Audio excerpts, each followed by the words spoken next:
Alors ce matin, on a le privilège de pouvoir donner la parole à Nathalie et je vais le faire en vous disant qui est Nathalie pour moi, ce que je remarque de Nathalie, ce que j'aime de Nathalie.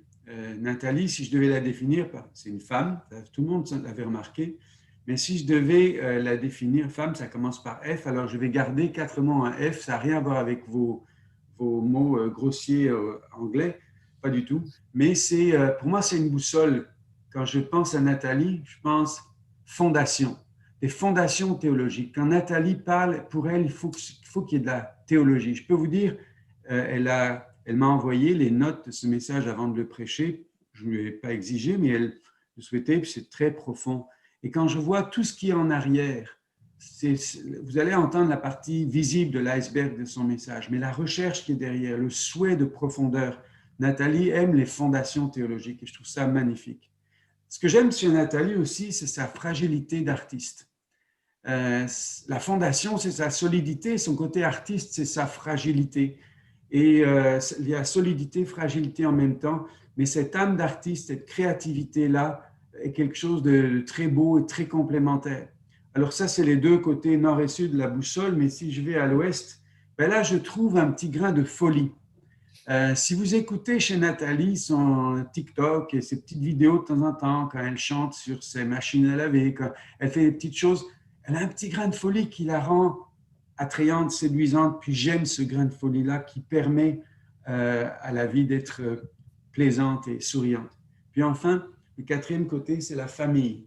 Nathalie est une femme qui a de l'ambition, une femme d'affaires, un ministère, quelqu'un appelé par Dieu, mais jamais elle va faire quelque chose qui serait au détriment de son époux et de ses enfants. C'est une femme de famille, une femme de relation qui met les priorités à bonne place. Donc, fondation, fragilité, folie, famille, c'est les 4 boussoles. Quand je pense à toi, Nathalie, et tu es une personne qui m'inspire, que j'estime, que j'aime beaucoup et à qui nous sommes fiers et heureux de laisser la parole ce matin. Un gros merci, Pasteur Philippe. Ce que tu dis, vraiment, ça me touche énormément. Puis, je pense que tu as bien cerné un peu ma personne. En tout cas, merci. Bon, alors, aujourd'hui, je vais vous parler, on va continuer dans la série sur le bonheur. Puis, aujourd'hui, je vais vous parler du bonheur et le lien avec le royaume. Et je vais justement vous parler aussi de la dépendance.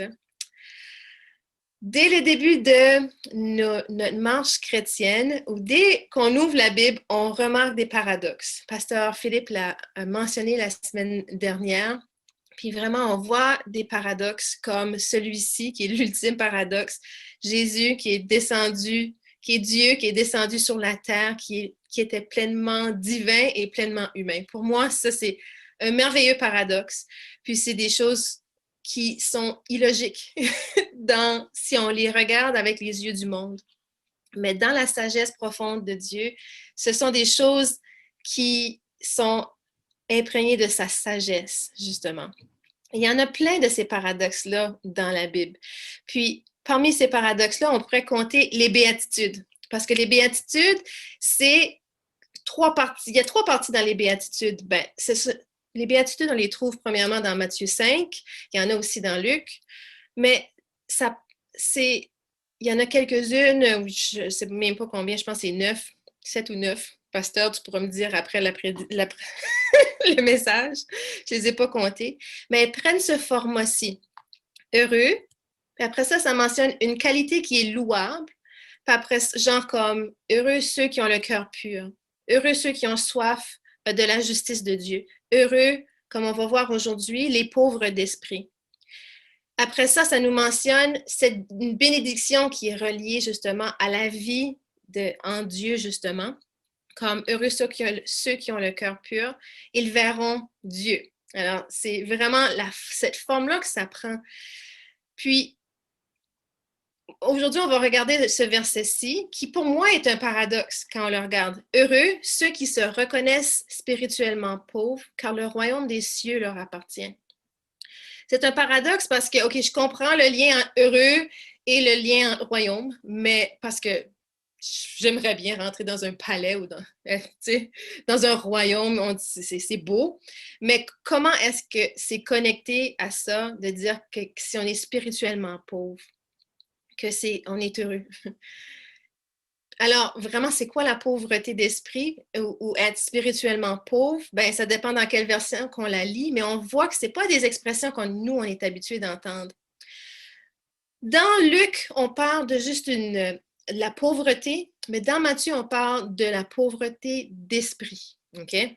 Alors, la pauvreté d'esprit, est-ce que c'est relié à la pauvreté matérielle ou à comme qu'on n'a pas de statut social ou peu importe?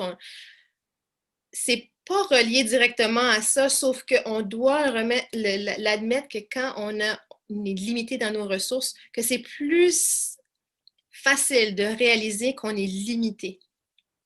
Il y a d'autres personnes qui le décrivent comme une personne sans ressources ou une réalisation de sa pauvreté spirituelle. Pour moi, c'est vraiment relié à une certaine humilité. Puis moi, la définition vraiment qui a cliqué avec moi, c'est celle-ci. Être pauvre d'esprit ou se reconnaître pauvre spirituellement, c'est ceci. Ceux qui dépendent consciemment de Dieu et non d'eux-mêmes. Alors, cette idée-là de dépendance. Alors là, je comprends mieux le verset, mais encore là, je ne comprends pas. Comment est-ce que dépendre de Dieu, c'est quelque chose de positif qui va me rendre heureux? Comment est-ce que c'est relié au royaume? Comment est-ce que j'ai une question? Je ne sais pas, c'est ça. Le vrai bonheur, je trouve, lorsque nous sommes dépendants de Dieu, OK, mais de quelle façon? Alors moi, j'ai posé mes questions à Dieu, j'ai posé mes questions au texte, puis je vais vous en parler aujourd'hui. Alors moi, la première chose qui me vient en tête lorsque je parle de dépendance, je pense à l'idée d'un parent puis d'un enfant. Alors moi, quand tu as un bébé, ton bébé est extrêmement dépendant de toi, OK? Il ne peut pas manger sans toi, il ne peut pas changer sa couche, puis des fois, il ne peut même pas dormir sans toi, OK? Des fois, il faut le prendre dans tes bras 3 heures par soir pour qu'il dorme, OK? C'est vraiment difficile. Et le but du parent, c'est de rendre nos enfants, de les voir grandir et qu'ils grandissent en indépendance. C'est notre but justement dans la vie. C'est notre but que quand notre enfant va sur le petit pot, on est vraiment heureux quand ça commence, hein? Comme on a mentionné avant la réunion. On veut justement qu'ils grandissent, ils deviennent indépendants. Et l'indépendance, c'est synonyme de maturité. Plus notre enfant grandit, plus il devient indépendant, plus il est mature. Et c'est ça qu'on veut comme parents, justement, qu'ils puissent se détacher de nous, dans un sens, et devenir leur propre adulte avec leur propre vie et indépendant de nous. Puis moi, ça m'a toujours un peu dérangée lorsque je pensais à la relation de moi et Dieu le Père. Comment est-ce que Dieu me demande plutôt d'être dépendant sur lui? Parce que ça ne serait pas bon d'être indépendant de Dieu. Parce que premièrement, on est dépendant de Dieu. Pour chaque souffle qu'on prend, on est dépendant de Dieu. Alors, je ne trouvais pas la réponse à la relation de dépendance envers Dieu dans cette analogie-là, de l'analogie du parent et de l'enfant. J'ai demandé à Dieu, peux-tu me l'expliquer? Puis en fait, c'était en pleine face, je l'ai vu dans mon verset lorsqu'il ça parle, le verset que je vous présente aujourd'hui par rapport au royaume. Puis l'analogie que je vais vous présenter aujourd'hui pour vous illustrer la dépendance, c'est plutôt celle d'un souverain généreux. Alors Dieu détient tout plein de richesses et de ressources. En fait, tout sur Terre est à lui, tout l'argent est à lui, toutes les choses dans l'univers et dans l'éternité, c'est à lui. On est dépendant de lui entièrement. Et il y a plein de ressources. C'est comme cette grande bibliothèque où il y a plein de choses pour nous. Puis Dieu nous dit, en fait, je suis un souverain généreux et vous êtes entrés dans le royaume maintenant que vous êtes mes enfants et vous avez accès à des ressources éternelles et glorieuses. OK? Alors, en fait, quand Dieu nous demande d'être dépendants de lui, il nous demande de ne pas dépendre sur nos petites ressources à nous, mais d'être dépendant de ses ressources à lui. Alors, c'est en fait extrêmement généreux et c'est vraiment un grand amour qui a envers nous en nous disant, je veux vivre votre vie en tant que chrétien en dépendance, en étant dépendant de moi. OK, là, je vais juste faire une petite parenthèse tout de suite. Par chez nous, on dit dépendant sur nous, OK? Puis, je vais le dire tout au long de l'après-midi et je vous demande, je m'excuse déjà, ça sonne drôle de dire dépendant de pour moi. Et je vais le dire tout au long de l'après-midi et c'est ça. C'est trop ancré, mes régionalismes et mes anglicismes. En tout cas, petite parenthèse, je reviens à l'après-midi. Alors, c'est ça. Alors, Dieu nous demande d'être dépendant de lui, dans le sens où c'est vraiment quelque chose qui est merveilleux, en fait. Sauf que lui, il nous demande de délaisser nos petites ressources et de prendre notre panier puis aller chercher les ressources qu'il nous offre. En fait, il nous demande d'aller demander pour ces ressources-là, justement. Alors, c'est un choix. Être dépendant de Dieu, en fait, c'est un choix. C'est un choix de délaisser nos ressources et d'aller choisir les ressources que Dieu a, qui sont infiniment meilleures que les nôtres. Dieu ne va pas les imposer. Il va nous demander, il va nous les offrir. Elles sont infiniment meilleures. C'est logique d'aller chercher les ressources de Dieu plutôt que de dépendre des nôtres. Mais pourtant, Dieu nous laisse ce choix-là. Puis en plus, dans notre relation avec Dieu, plus on délaisse nos capacités limitées et on embrasse ou on utilise pleinement les ressources de Dieu, plus on est mature. Être dépendant de Dieu, c'est un signe de maturité, en fait. C'est comme l'inverse, justement, de notre relation parent-enfant.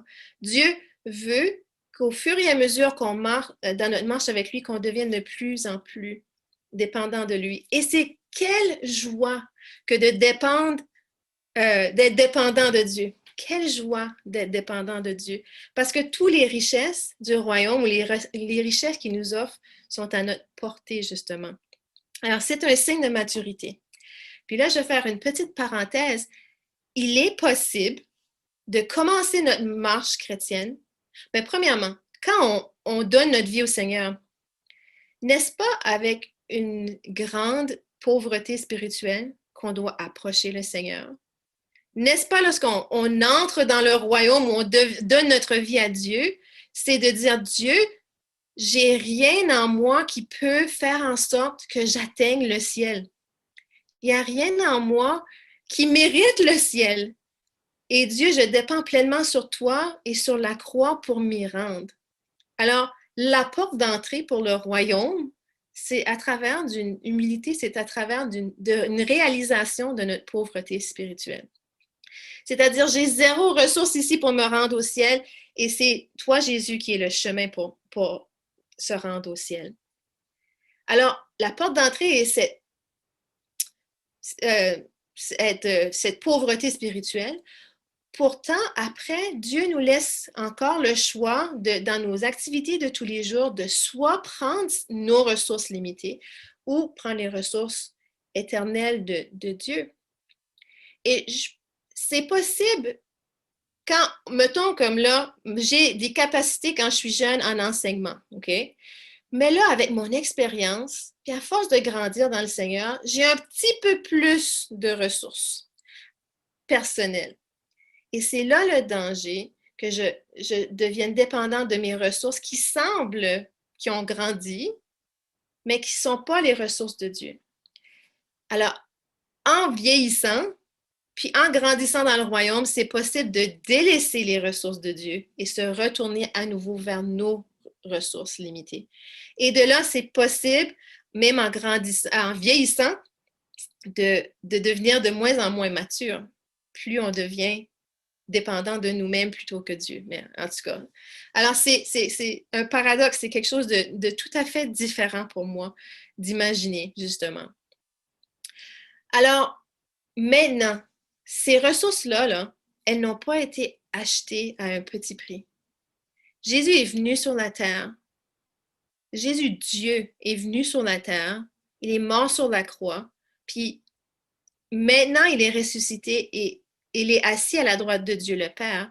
Et maintenant, il peut déverser ces richesses, nous déverser ces richesses-là, mais c'est en vertu de son abaissement que nous, on reçoit ces richesses-là.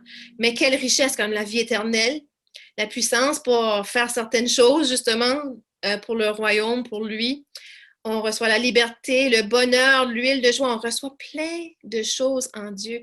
Puis vraiment, lorsque j'écoutais ce matin nos compliments à Dieu, c'était pour sa générosité, c'était pour son amour, c'était des dons, c'était des belles choses qu'il nous a données justement, pour lesquelles on est vraiment reconnaissant. Alors, rappelons-nous justement que c'est en vertu de son abaissement que nous, on reçoit ces richesses-là. Alors, c'est vraiment, il y a une reconnaissance qui vient à avoir ces choses-là.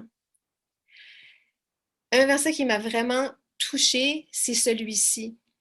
Lorsque je préparais ce message, ça m'a fait penser à ça, où Jésus dit que lui, il est la fondation et ce que nous construisons, que les œuvres qu'on va faire pour le royaume, elles seront jugées, comme par le feu, c'est écrit. Puis en fait, il dit dans ce passage que si nous construisons pour le royaume avec du bois, du foin et de la chaume, du chaume, que ces choses-là vont brûler. Ça veut dire qu'il ne va rien rester à nos œuvres pour le Seigneur dans un sens. Mais si on utilise vraiment les ressources de Dieu, les grandes ressources de Dieu éternelles, l'or, l'argent et les pierres précieuses, ce sont des choses qui vont durer dans l'éternité. Alors, quand on construit, qu'on garde ça en tête, moi, je ne suis pas intéressée de construire pour Dieu, que ce soit quoi que ce soit pour ma vie, pour ma famille, pour une prédication, un message, que ce soit quoi que ce soit, je veux le construire pour Dieu avec les ressources qu'il a parce que je veux que ce que je construise ait des répercussions éternelles, que ça dure dans l'éternité. Alors, la dépendance envers Dieu, c'est un choix. C'est un choix et c'est un choix vers la maturité. Je vais vous partager un exemple de justement lorsque j'ai fait ce choix-là. Puis c'est lorsque j'ai fait le choix d'aller choisir d'aller faire une maîtrise. En fait, je venais de finir mon bac, qui s'était plus ou moins pas trop bien passé. Puis je disais, Dieu, qu'est-ce que tu veux pour moi? J'ai pris un temps de jeûne et prière et je lui ai demandé sincèrement, Dieu, qu'est-ce que tu veux de moi? Puis j'ai vraiment senti qu'il me dirigeait vers là, il a ouvert les portes et tout. Mais lorsque j'ai commencé ma maîtrise, je me suis dit, ah, je suis complètement limitée. J'ai eu des moments de pleurs. Je me dis, qu'est-ce que je fais ici? Puis j'ai reconnu ma dépendance et je lui ai dit, Dieu, si tu m'appelles à faire ceci, il va falloir que tu m'aides parce que je ne peux pas le faire. Et aussi petite que je me sentais au début de cette maîtrise, à la fin, Dieu l'a couronné de gloire. J'ai gagné des prix dans des concours de jeunes chercheurs, j'ai rencontré des gens, j'ai fait des voyages, j'ai été étudiée à l'Université de Toronto. J'ai aussi fini avec la plus haute note à la maîtrise et au doctorat à l'Université de Moncton où j'étudiais, ce qui m'a mérité la médaille du gouverneur. Dieu a couronné ce que moi, je ne pouvais pas faire. Il m'a donné la médaille d'or du gouverneur qui est décernée à la personne qui a la plus haute note de l'université au 2e et au 3e cycle. Puis ça, je vais pas vous expliquer comment, mais je la mérite pas. Pas juste par humilité, c'est que Dieu a manigancé les choses pour que j'aie une note de 4,3 parfaite, sans que j'aie eu des A+ partout. Ça, c'est Dieu qui fait les choses, OK? Alors, Dieu, j'ai utilisé les ressources qu'il avait à me donner, puis c'est lui qui est allé au-delà pour me bénir avec ça. Alors, oh, quelle joie d'être dépendant de Dieu lorsque ce qu'on fait pour Dieu devient couronné de gloire avec ses capacités à lui, tout simplement. Alors ça, c'est mon moment, justement. Une des choses où Dieu m'a montré ça, justement. Puis, alors vraiment, c'est ça, c'est glorieux d'être dépendant de Dieu. Puis vraiment, c'est un choix et c'est une marque de maturité. C'est des actions qu'on doit poser. Et oui, alors c'est ça. Je voulais vous parler faire une petite parenthèse par rapport au royaume, OK? Alors, c'est une joie. Je commence à mieux voir, plus je grandis avec le Seigneur, plus je vois le lien en dépendance avec Dieu et le royaume et vraiment le bonheur qui vient d'être béni justement de lui, d'avoir ses ressources, la joie d'être près de lui. C'est vraiment quelque chose de bon. Et je vois le lien entre le bonheur de plus en plus. Mais lorsque je pense au royaume, il y a une chose que je dois mentionner, c'est que le royaume, il est ici, mais pas encore, OK? Il est le royaume des cieux, il est au ciel, Dieu il règne, Jésus est à la droite de Dieu le Père, mais sa volonté est pas réalisée parfaitement sur la terre. C'est pour ça qu'on prie Dieu que ta volonté soit faite sur la terre comme au ciel. Puis on doit admettre que ce bonheur parfait que Dieu nous donne, en fait, ce bonheur parfait-là, on peut en avoir des portions ici, mais que ça sera toujours limité dans un sens, malgré que au ciel, on aura ce bonheur parfait-là. Mais c'est à nous encore, comme la dépendance, comme ces choses-là, de la choisir. Et comme Pasteur nous en parle justement, c'est à nous de choisir et aller chercher quand même ces richesses-là dans le royaume. Alors, heureux ceux qui se reconnaissent spirituellement pauvres, le royaume des cieux leur appartient.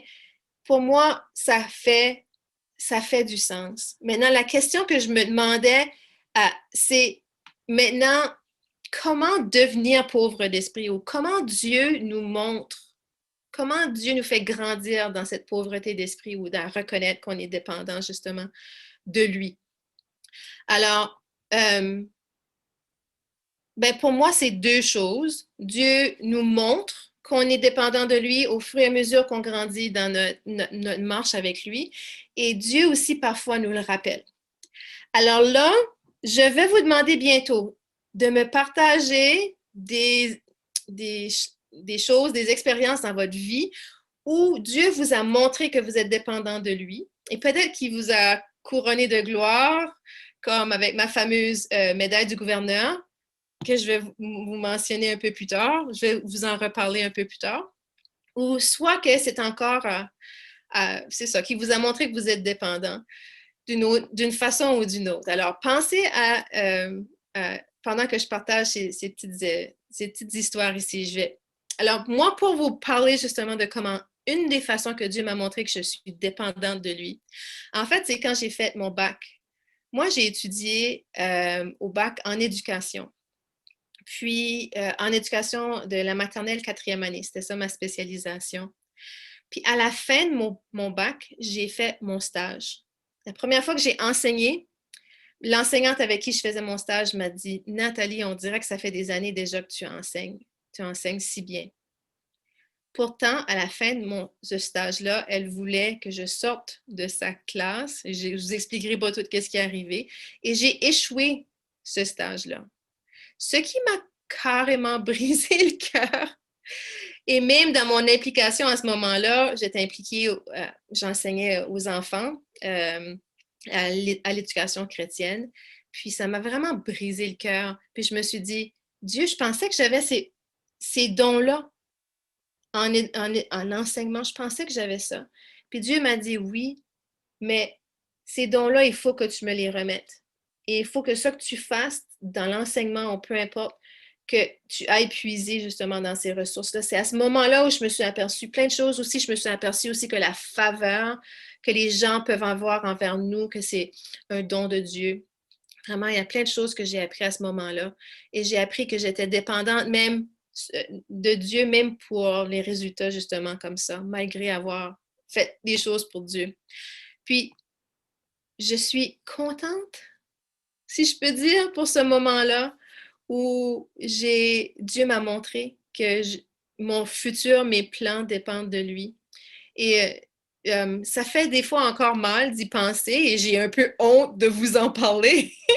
Mais pourtant, je suis heureuse pour ce moment-là, pour ce que j'ai appris justement de Dieu et à propos de moi justement.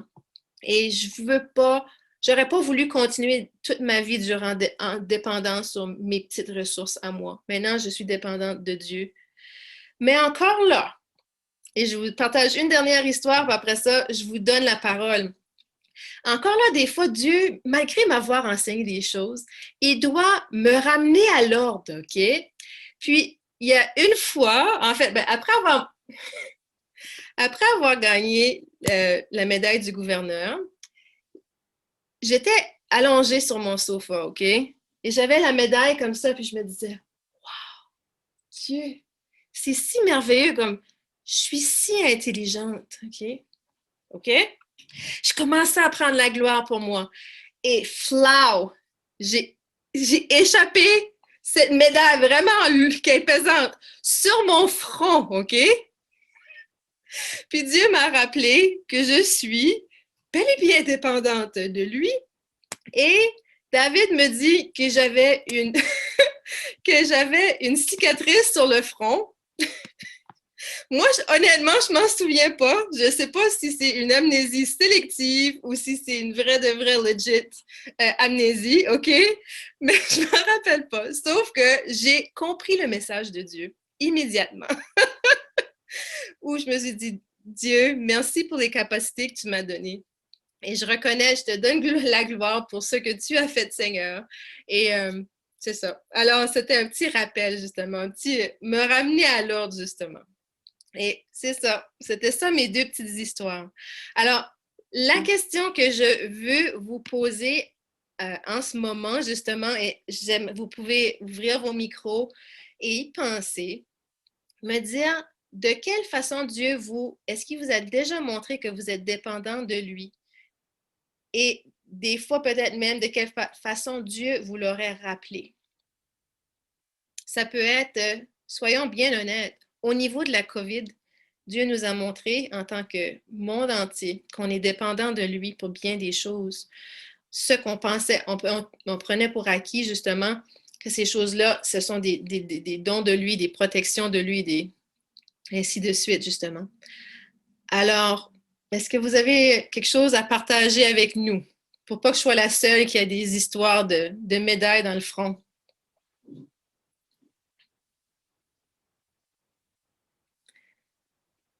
Je vous laisse prendre la parole. Je vous vois pas trop, là. Janine? Ton histoire me fait tellement rire, mais en même temps, ça me ramène tellement à ce que je vis présentement depuis 2 ans, où est-ce que j'ai la faveur, j'ai eu 2 promotions, puis à chaque fois que je regarde, parce que j'ai jamais eu une carte d'affaires dans ma vie, OK? Puis j'étais tellement excitée d'avoir une carte d'affaires, puis là,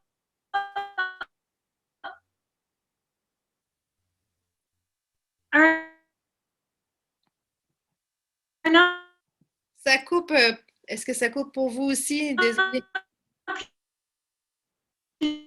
un rappel que je dois être dépendante de Dieu parce que je ne sais pas où ce que je m'en vais.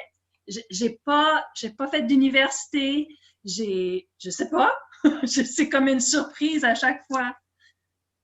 C'est incroyable. Je suis contente que Dieu t'a béni justement de cette façon-là. Est-ce qu'il y avait une histoire par rapport à la carte d'affaires? Parce que on n'a pas entendu.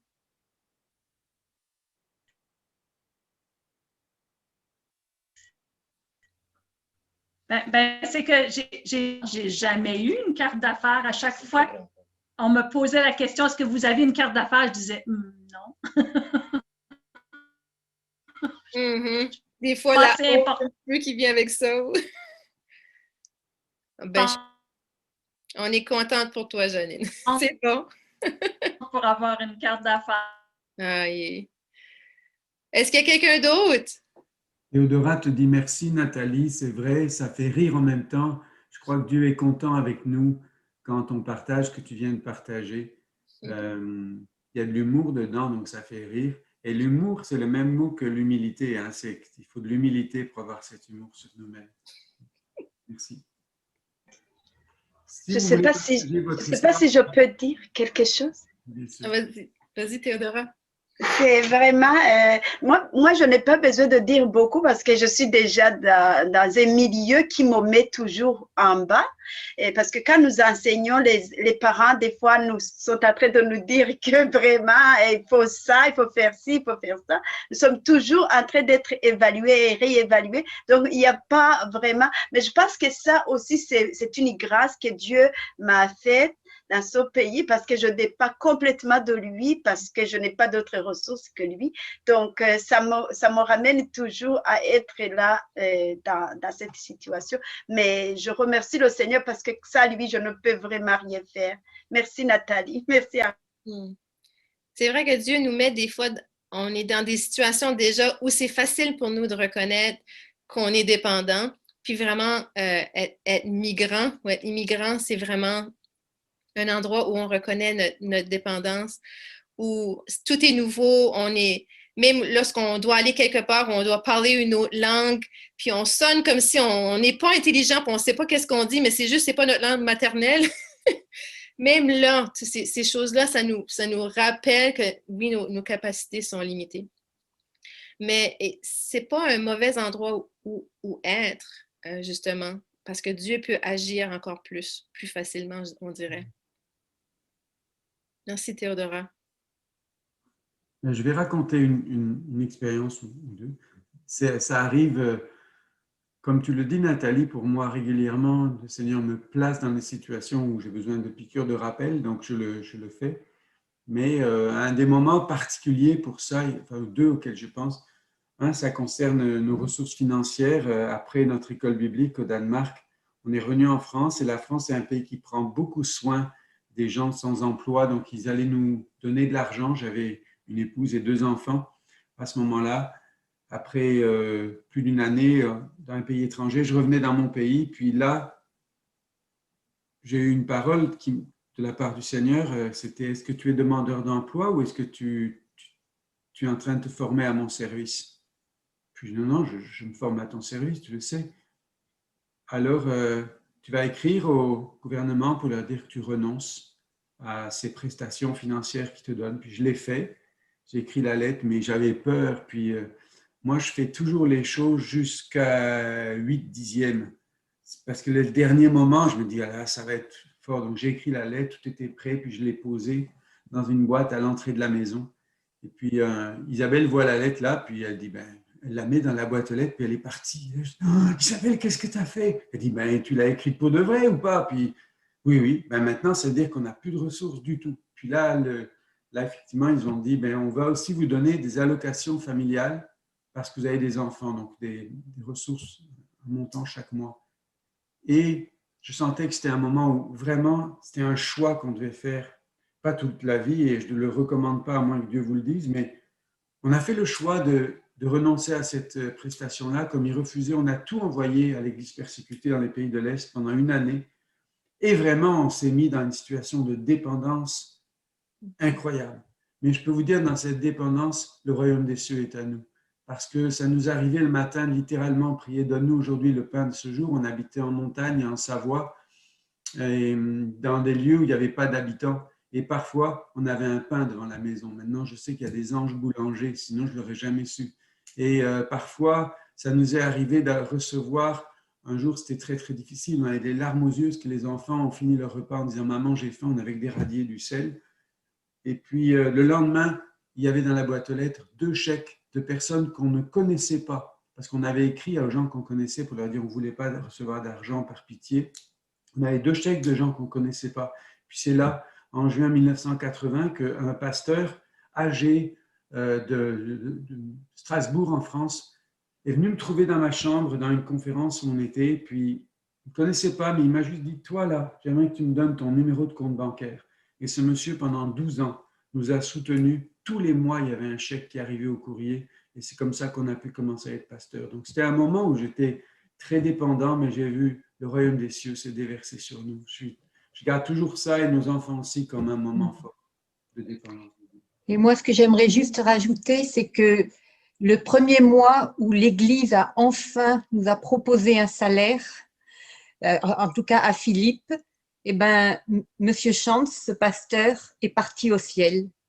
Et pour moi, c'était tellement beau de voir que pendant 12 ans, Dieu s'était servi de ce pasteur et qu'après, ben, l'Église, au moment où l'Église a pu nous soutenir, il est parti. Ça, c'est le Dieu généreux qu'on sert. Ouais. Incroyable. Merci de partager ça. Est-ce qu'il y a une petite dernière? Ah, je vois Linda avec son petit doigt. À moins qu'il y ait quelqu'un d'autre, hein? Non, Linda, c'est à toi. OK, parfait. Ben, ta situation de stage me rappelle la mienne, mon dernier stage en éducation spécialisée, où ça allait bien. J'avais une demi-fonction, je faisais des animations dans des classes et puis ça avait pris de l'ampleur, puis je me sentais pas mal bonne, justement. Puis, il y avait un petit hic, c'est qu'avec une des techniciennes en éducation spécialisée, ça allait moins bien, nos personnalités clashaient, hein? Ça arrive, hein? Et puis ça me minait, ça m'enlevait de la confiance en moi, c'était assez intense. Et jusqu'à ce que je comprenne que je devais vraiment lui montrer de l'amour inconditionnel, du pardon, puis de continuer à coopérer avec elle malgré ce qu'elle me faisait ressentir. Elle allait pas bien, c'était une phase de sa vie où ça allait pas bien, donc des fois, c'était vraiment exagéré, ses réactions envers moi, là. Même si j'avais probablement mes torts, là, mon manque d'expérience, je pense, lui tapait sur les nerfs. Puis, donc, je devais lui montrer du pardon, puis de l'amour inconditionnel. Et puis, on s'est rendu à la fin de l'année et là, c'était tout le contraire. Son amour envers moi a grandi et Dieu était vraiment glorifié là-dedans parce que c'est ça, j'ai pu lui montrer du pardon. Puis j'ai vraiment dépendu de Dieu justement à ce moment-là, là, puis il s'est glorifié de cette façon-là. Je ne sais pas si ça fait du sens comment je l'ai expliqué, là, mais c'est ça. Parfaitement. Vraiment, merci. Merci pour ça. Ben, merci vraiment pour vos partages. J'imagine qu'il y a d'autres personnes qui ont plein d'expériences, plein de maturité dans le Seigneur. En tout cas, merci pour ceux qui ont partagé. Puis pour ceux qui n'ont pas eu la chance de partager, ben, vous pouvez toujours m'appeler ou m'envoyer un message pour me partager ça. J'aime toujours entendre ces expériences-là parce que ça tourne nos yeux vers Dieu, justement. Puis, je vous remercie justement pour cette grande maturité-là. Puis, je vous remercie d'être des modèles. Puis, pour terminer justement ce message, je voulais justement qu'on tourne les yeux vers notre modèle ultime de pauvreté spirituelle. Et ça sonne vraiment bizarre dans un sens de dire que Jésus était pauvre spirituellement. Je ne sais pas si je dirais le mot pauvre spirituellement, mais dépendant de Dieu, le Père. Oui.